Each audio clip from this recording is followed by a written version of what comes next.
ఈ సమయంలో ఆత్మకు తన శరీరంపై ఇంకా మమకారం ఉంటుంది.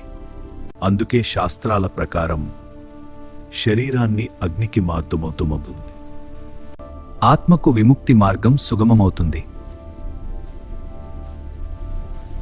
మొదటి 3 రోజులు ఆత్మ తన ఇల్లు, కుటుంబం చుట్టూ తిరుగుతుందని నమ్మకం.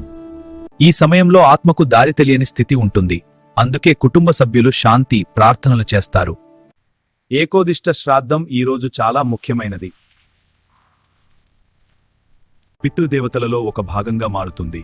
ఇది లేకపోతే ఆత్మకు శాంతి దక్కదని శాస్త్రాలు చెబుతాయి. ఓం నమో వసుద్రాదిత్యేభ్యే పితృభ్య స్వాహ శాప్మంతి శాంతి. ఇక్కడ ఆత్మను ప్రేతస్థితి నుంచి పితృస్థితికి చేర్చుతారు. 4వ రోజు నుంచి 10వ రోజు వరకు ఈ రోజుల్లో ఆత్మకు ప్రేతస్థితి ఉంటుందని గరుడ పురాణం చెబుతుంది. ప్రతిరోజు చేసే పిండ ప్రదానం, తిలతర్పణం ఆత్మకు ఆహారం, శక్తిగా మారుతాయి. ఈ క్రియల ద్వారా ఆత్మకు సూక్ష్మ శరీరం ఏర్పడుతుంది మరియు తదుపరి లోకానికి ప్రయాణం సులభమవుతుంది. మొదటి 3 రోజులు మరణదాత, ఆత్మ తన ఇల్లు. సనాతన ధర్మం ప్రకారం పాదం, మన కర్మలే మన తదుపరి ప్రయాణాన్ని నిర్ణయిస్తాయి. ఈ 13 రోజులు ఆత్మకు శాంతాలే మానసికత కోసం పూర్వీకుల ఆశీస్సులు పొందేందుకు. 12వ రోజు సపిండీకరణ. ఈ రోజు పవిత్రత చెప్తుంది.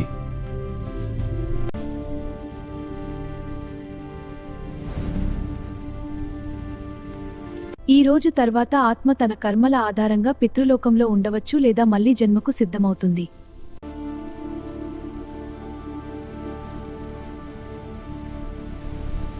మంచి ఆలోచనలు, మంచి కార్యాలు మన జీవితం మాత్రమే కాదు, మరణానంతర ప్రయాణాన్ని ప్రభావితం చేస్తాయి. శ్రీ మహాలక్ష్మి. ఓం నమో నారాయణ. ఓం నమః శివాయ.